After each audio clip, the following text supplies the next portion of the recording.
Hello everyone, I am doctor Atharva Agrawal और आज हम नेक्स्ट 8 मिनट्स में करने वाले हैं 8 ऐसे टॉपिक्स जो री नीट के एग्जाम में कंफर्म आ सकता है। तो क्या वो टॉपिक्स है देखेंगे, और उससे पहले सबको थैंक यू, आपने बायोलॉजी मेगा शॉर्ट पे बहुत प्यार दिया है पिछली बार भी और इस बार भी। तो हमने स्टार्ट कर दी है सीरीज, प्रॉपर प्लेलिस्ट बनेगी आपकी, तो एक भी वीडियो स्किप नहीं करना है। और आज शाम को हम लोग 20 एमसीक्यू चैलेंज करने वाले हैं, जिसमें मैं आपको 20 एमसीक्यू दूंगा एनसीईआरटी बेस्ड, आपको बताने कि आपके कितने सही हुए। ठीक है, तो शुरू करते हैं फटाफट से, टाइम बिना वेस्ट किए।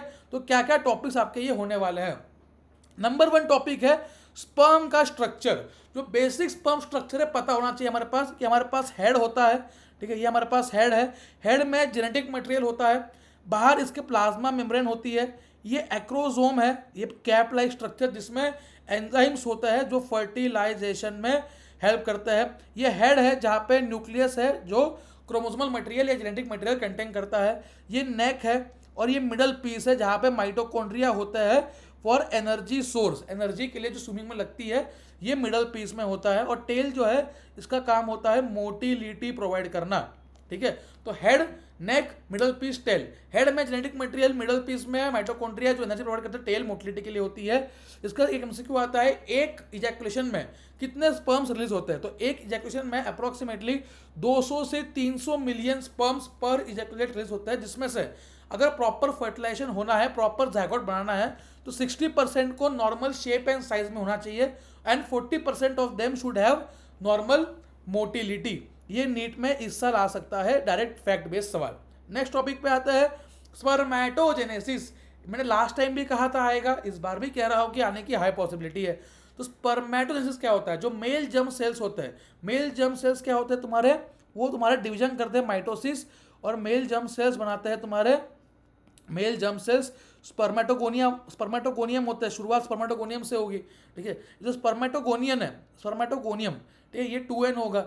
ये माइटोसिस से क्या बनाएगा, ये तुम्हारा बनाएगा प्राइमरी स्पर्मेटोसाइट, प्राइमरी स्पर्मेटोसाइट। ठीक है, ये माइटोसिस से बना, यहाँ तक कोई मियोसिस नहीं हुई।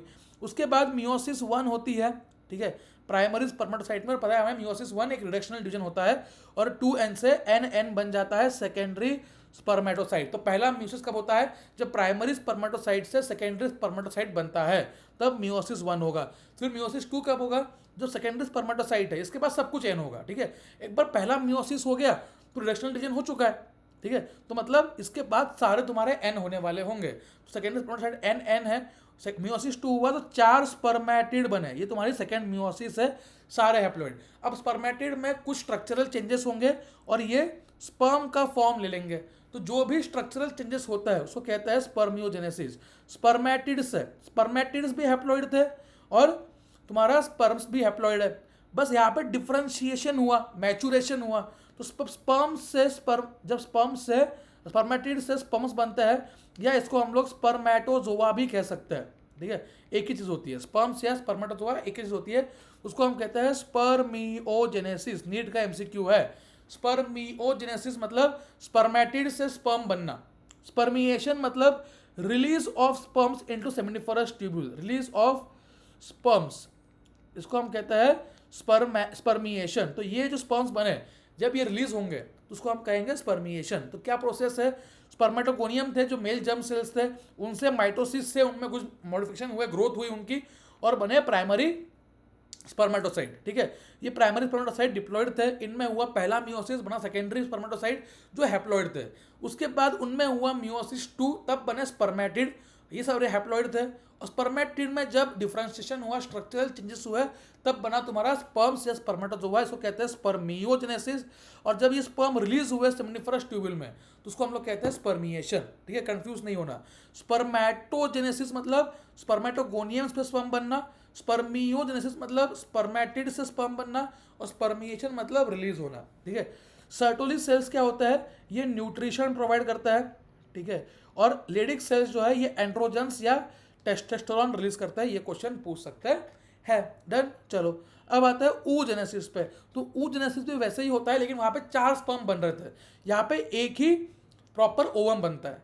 ठीक है, वहां पे 4 स्पर्म बन रहे थे, यहाँ पे एक ही ओवम बनता है। तो हमें देखना है कि हर ओवरी में 60 to 80 के oogonia होते हैं जब बच्चा पैदा होता है, फीमेल गर्ल चाइल्ड। अब ये देखो ये फीटल लाइफ में, ये फीटल लाइफ में है। तो फीटल लाइफ में क्या होता है, ऊगोनिया होता है। जैसे हमारे पास स्पर्मेटोगोनिया थे मेल्स के पास, तो फीमेल्स के पास होता है ऊगोनिया। ऊगोनिया में वही होता है माइटोसिस। तो जो प्राइमरी स्पर्मेटोसाइट हो या प्राइमरी oocyte हो, वो माइटोसिस से ही बनता है, ठीक है, उसमें रिडक्शनल डिवीजन नहीं होता। तो माइटोसिस से बनता है प्राइमरी oocyte, माइटोसिस से बनता है प्राइमरी oocyte। अब primary oocyte first meiotic division start करता है लेकिन कंप्लीट नहीं कर पाता है, ठीक है। तो ये फर्स्ट मियोटिक डिवीजन में अटक जाता है, इसको कहते हैं हम लोग डिक्टायोटिन स्टेज। फर्स्ट मियोटिक डिवीजन के प्रोफेस वन के डिप्लोटिन स्टेज में अरेस्ट हो जाता है। एनसीईआरटी का स्टेटमेंट है सेल साइकिल एंड डिवीजन। जो बच्चे लक्ष्य वाले हैं, हमने कल ही पढ़ा था ये चैप्टर, ठीक है, और मैंने आपको ये क्लियरली 10 बार बताया कि डिक्टायोटिन में क्यों होते हैं ये, ठीक है।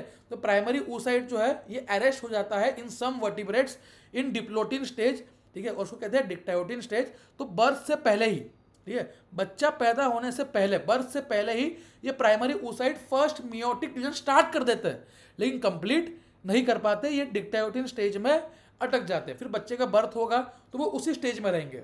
बच्ची बड़ी होगी, चाइल्ड हुड आएगा, कोई दिक्कत नहीं है। उसके बाद प्यूबर्टी आएगी। जब प्यूबर्टी आएगी, ठीक है, जब प्रोजेस्टेरॉन, टेस्टोस्टेरोन, एलएच, एफएसएच सब जो हार्मोन्स है, सेक्सुअल हार्मोन्स, जब वो बढ़ने स्टार्ट होंगे, जब प्यूबर्टी आएगी, तब ये फर्स्ट मियोटिक डिवीजन कंप्लीट हो जाएगा। तो क्वेश्चन पहला पूछता है कि फर्स्ट मियोटिक डिवीजन कब कंप्लीट होगा, जब प्यूबर्टी आएगी, ठीक है। तो सेकेंडरी oocyte बनेगा यहाँ पे आपका, और फर्स्ट पोलर बॉडी बनेगी, ठीक है। उसके बाद सेकेंडरी oocyte से तुम्हारा सेकेंड मियोटिक डिवीजन होता है, ये तुम्हारा सेकेंड मियोसिस होगा यहाँ पे, सेकेंड, जिससे ओवम बनेगा और सेकेंड पोलर बॉडी बनेगी, ठीक है। और ये कब होगा, रिप्रोडक्टिव के वक्त, ये होगा रिप्रोडक्टिव लाइफ में, जब फर्टिलाइजेशन हो रहा होता है, जब स्पर्म आके सेकेंडरी oocyte के जो बाहर की लेयर है उसको टच करता है, ज़ोना पेल्विडा को, ठीक है, तब जाके ये ओवम बनता है। तो ये ड्यूरिंग फर्टिलाइजेशन और ऊपर वाला ड्यूरिंग प्यूबर्टी, ठीक है। तो प्राइमरी फर्स्ट मियोसिस कंप्लीट होता है during puberty, second meiosis complete होता है ड्यूरिंग फर्टिलाइजेशन। नीट का एमसीक्यू है। नेक्स्ट टॉपिक है बायोमोलिक्यूल्स के टेबल। फटाफट देख लो, बहुत ईजी है, मैंने कहा था इस बार भी आएंगे और आए थे, इस बार भी आएंगे, ठीक है। तो क्या आ सकता है, some proteins and functions. Collagen जो है ये इंट्रासेलुलर ग्राउंड सब्सटेंस होता है, ठीक है, most abundant protein in the whole animal world है। तो मुझे बताओ most abundant protein in the whole biosphere क्या है, रूबिस्को, ठीक है। ये प्राइमरी फिक्सेशन होता है C3 में, ठीक है, पढ़ेंगे हम लोग आगे। तो कोलेजन जो है इंट्रासेलुलर ग्राउंड सब्सटेंस है। ट्रिप्सिन जो है ये एंजाइम है। इंसुलिन एक हार्मोन है, ठीक है। एंटीबॉडीज होती है जो इन्फेक्शन एजेंट्स को फाइट करती है, ये भी प्रोटीन है। रिसेप्टर रिसेप्शन को सेंस करता है, स्मेल, टेस्ट, हार्मोन वगैरह। और ग्लट4 जो है, ये क्वेश्चन नीट में कई बार आ चुका है। ग्लट4 एक ऐसा सब्सटेंस है, प्रोटीन है, जो सेल में ग्लूकोज के ट्रांसपोर्ट को एनेबल करता है, पुश करता है सेल ग्लूकोज को सेल्स के अंदर। क्लियर। कुछ सेकेंडरी मेटाबोलाइट्स होता है। सेकेंडरी मेटाबोलाइट्स वो है जो बॉडी में प्रेजेंट है लेकिन उनका रोल पता नहीं है हमें एग्जैक्टली। तो पिगमेंट्स होता है, कैरोटीनॉइड्स, एंथोसाइनिन्स। अल्कोलॉइड्स होता है, मॉर्फिन, कोडीन, ठीक है। Terpenoids, monoterpenes, diterpenes. Essential oils, lemon grass oil. Toxin, abrin, ricin, last में इन है तो यहाँ पे भी इन होगा, ठीक है। लेक्टिन्स, कॉन्केवलिन ए, ये सबसे फेमस एग्जांपल है, ठीक है। ड्रग्स में विन ब्लास्टिंग, कुरकुमिन, ये कैंसर वगैरह में ट्रीटमेंट में हेल्प करता है। और polymeric substance, rubber, gums and cellulose, ठीक है। क्लियर है। लेक्टिन्स पूछ सकते हैं, कंफ्यूज नहीं होना लेक्टिन और लेसिथिन में। लेसिथिन एक फॉस्फोलिपिड होता है। इवोल्यूशन ऑफ मैन पे आता है, देखते हैं क्या क्या चीज़ें थी इवोल्यूशन ऑफ मैन में। तो इवोल्यूशन ऑफ मैन में 15 मिलियन साल पहले सबसे पहले प्राइमेट्स के आए। प्राइमेट्स थे जिसको हम कहते हैं ड्रायोपेथिकस, रामापेथिकस। 15 मिलियन ईयर्स अगो। नीट का एमसीक्यू है, ड्रायो एंड रामा, ये गोरिल्ला लाइक थे, चिंपैंजी एंड गोरिल्ला लाइक थे। ये कंप्लीटली बाइपेडल नहीं थे, मतलब ये दो पैरों पे नहीं चलते थे, ये चारों पैर का यूज करके चलने की कोशिश करते थे। कुछ थे दो पेडल बने थे, लेकिन मोस्टली ये टेट्रा वाले थे, ठीक है। तो गोरिल्लास एंड चिंपैंजी से वॉक करते थे, ये इंपॉर्टेंट है। 15 मिलियन साल पहले ये आए थे। रामापेथिकस क्योंकि राम नाम में ही राम है, तो ये मोर मैन लाइक थे। इन ड्रायोपेथिकस मोर एप लाइक थे, ठीक है, बंदरों जैसे वो थे, ठीक है। अब कुछ फॉसिल्स मिले इथोपिया, तांजानिया से, जो रिवील करता है होमिनिड फीचर्स, ठीक है, जो हमारे ऐसे फीचर्स है, कुछ वैसे फीचर रिवील करता है। और कहा गया कि 3-4 मिलियन ईयर्स पहले, 3 से 4 मिलियन, वो 15 मिलियन था, ये 3 से 4 मिलियन ईयर पहले ईस्ट अफ्रीकन एरिया में, ठीक है, ऑस्ट्रेलोपेथिकस रहते थे। ईस्ट अफ्रीकन एरिया में 3 से 4 मिलियन ईयर पहले, ठीक है, ऑस्ट्रेलोपेथिकस रहते थे। और ये 4 फीट से छोटे थे, 4 फीट से छोटे थे, लेकिन ये हमारे ऐसे अपराइट चलते थे, ये अपराइट चलते थे, सीधे चलते थे, ठीक है। इनकी ब्रेन कैपेसिटी थी 400 सीसी, ये पूछ सकते हैं, इनकी क्रेनियल कैपेसिटी थी 400 सीसी। उसके बाद ये एविडेंस मिले कि ये स्टोन वेपन से हंट करते थे, स्टोन के वेपन से हंट करते थे, लेकिन मोस्टली ये फ्रूट्स खाते थे, फ्रूट इनका वेजिटेरियन थे, फ्रूट खाते थे मोस्टली, ठीक है। अब उसके बाद कुछ बोन्स मिले, ठीक है, जो फर्स्ट ह्यूमन लाइक बीइंग मिला, एकदम होमिनिड, ठीक है, उसको कहा गया Homo habilis. First human being जो फर्स्ट ह्यूमन लाइक बीइंग मिला उसको कहा गया होमो हैबिलिस, ठीक है। इनकी कैपेसिटी थोड़ी बढ़ गई थी, 650 से 800 सीसी हो गई थी। ये भी मांस मच्छी नहीं करते थे, डिड नॉट ईट मीट, ठीक है। उसके बाद फॉसिल्स मिले 1891 में नेक्स्ट स्टेज के, होमो इरेक्टस स्टेज के। Homo erectus about 1.5 million years ago. इनकी लार्ज ब्रेन कैपेसिटी थी उससे भी, वो 650 to 80 था, ये तुम्हारा 900 के आसपास सीसी था। होमो इरेक्टस मीट खाते थे, ठीक है। उसके बाद निएंडरथल मैन आए, इनकी कैपेसिटी बहुत थी भाई, 1400 सीसी थी, और ये बहुत इवॉल्व थे, ठीक है। ये लगभग 1 लाख साल पहले से लेकर 40,000 साल पहले आए थे, सेंट्रल एशिया में पाए गए इनको, और ये अपने बॉडीज को हाइड करते थे with the help of some material, और ये अपने जो मरे हुए लोग हैं उनको बरी करते थे। ये पहली बार आया था, ठीक है। उसके बाद होमोसेपियंस आए अफ्रीका में, जो हम लोग हैं। हमारी ब्रेन कैपेसिटी कितनी थी? 1350 सीसी, 1350 सीसी, ठीक है। और हम लोग लगभग 75,000 साल से 10,000 साल पहले आए, होमोसेपियन अरोज हुए। प्री हिस्टोरिक केव आर्ट 18,000 साल पहले आई, एंड एग्रीकल्चर जो है 10,000 साल पहले आया। तो सीक्वेंस में पहले रामापथिकस आए, ठीक है। उसका ऑस्ट्रेलोपिथेकस आए, इनकी कैपेसिटी 450 सीसी थी, 3 to 4 मिलियन ईयर्स अगो।